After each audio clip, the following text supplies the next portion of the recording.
interesting, just what we heard there also, like, do we have the technology for that last mile? Marianne, you have a very global view. So I'm just going to dive in on that last piece we heard there. How does the technology for last mile in emerging markets look like? Do you have a view on that? First of all, I found the remarks spot on as far as trying to get the right global teams, industry groups, FIs, fintech, whatever you want to call us, partners, together in what I would call a working group. I hesitate to always rely on the technological answers. To me, the technology is a how. It's very important how, but it's a how. I think that as a group, a set of partners, we need to identify the what. What exactly are we trying to accomplish? Define it. It could be timing. It could be currencies. It could be settlement. It could be what's the what? And then go in search of the technology that can actually help us achieve that. It could be an existing technology. It could be one that we need to form. So while technology to me is an extremely important part of it, we often seek to go there first, as opposed to, what exactly that we're trying to solve. And I know when we try to get into these cross-border, cross-functional, cross-geo, payment types, right? And obviously, Nexus is one, what India and Singapore did. There's always kind of been these jurisdictionally driven bilaterals, maybe trilaterals in place, right? And I do believe that as an industry, we just need to not necessarily go big bang, but continue to create working groups, industry working groups that are somewhat voluntary. It's an investment of our time for the greater good. Involve more players, central banks, FIs, fintechs, maybe a very ingenious or eager corporate that's willing to be a guinea pig with us.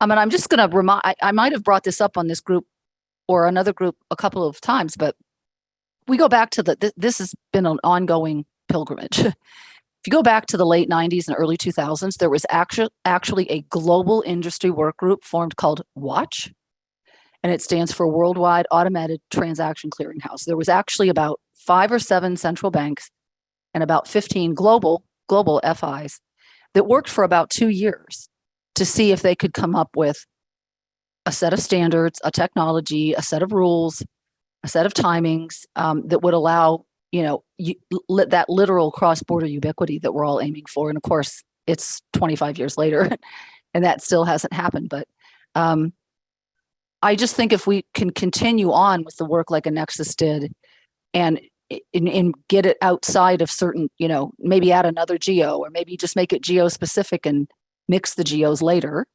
that it's a really good industry investment of time and money to see if we can get there. You have mentioned one word a few times, and that is standard. So I just want to see specifically with this, like the submission the CPMI had recently. Do you think enough is done on that standard piece, or what would you like to see happening? There's never enough. I mean, how many decades have we had standards? Go back to X.25 and XML, and there's just been a ton of acronyms, and ISO comes the closest because of its data richness, but there's standards within standards. And it was very interesting. I was at Money 2020 last week, and this was actually a very active part of the conversation with, can we all ever get there? Because we each have our own variability within those standards. So I think getting to an 80-20, making that up, if 80% of what could be in that standard works for the majority, 80%, there will always be a 20% that needs tailored to the geo, to the vertical, to the industry, to the jurisdiction. But I think if we could reach a point where it's a drop down, you say, okay, these are the countries I'm going to, I'm 80% set. Here's the 20% I have to take into consideration, when working in that particular environment.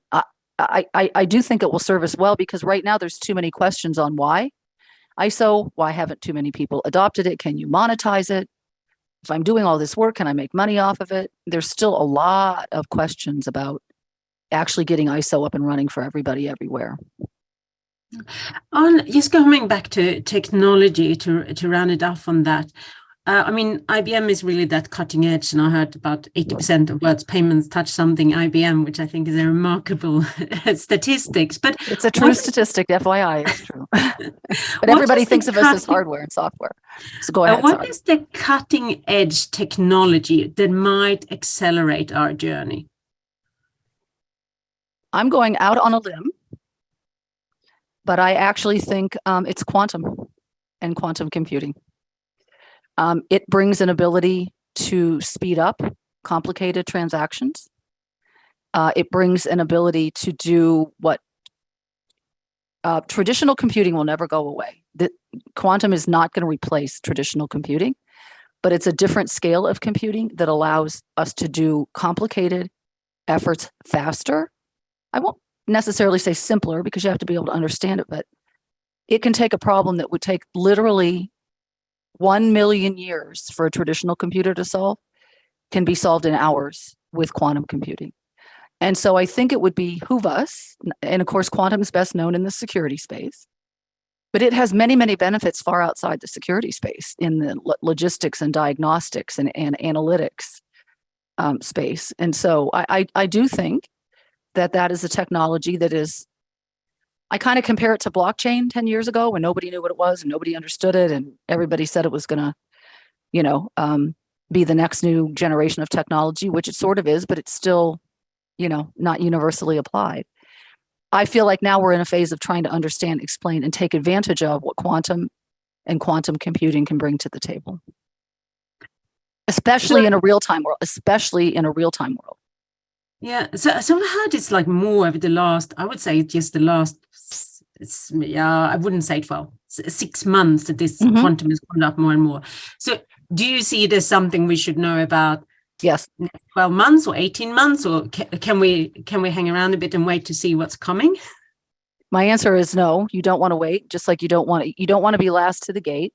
It's interesting, if you go back to Y2K, we all knew when Y2K was going to occur. Midnight 1999, right? We now call this Y2Q because it's out there already. There are quantum computers. There are companies signing up to use quantum to do very interesting things. An extremely large bank in Canada signed up to use it to do liquidity management, its own money desk, not for anything else. So it's the Y2Q factor that should have us all interested because it's going to come, whether it's 3 or 5 or 7, and you actually want to not be behind. And so that where it comes into these industry groups and use cases and working groups again. I am spending a lot of time on it, a lot of evangelizing. I would urge that we all spend the next 6 or 8 months getting, underneath the covers to fully appreciate what it can do. And again, there's a security side and there's a product and solution side. And they are discretely different, but they're interlocked in the sense of if you run the business, you want to know that your IT, your security, your chief security officer and are working on it, that they have a plan to address quantum. You're also on the business side of the house, you want to have somebody going, oh, there's product opportunities here. I could offer my customers solutions using the quantum technology that could help with cross-border, that can help with real time, that can help with fraud, that can help with security. So for me, that's a very exciting technology that definitely has, it was a big topic at Money 2020 last week as well.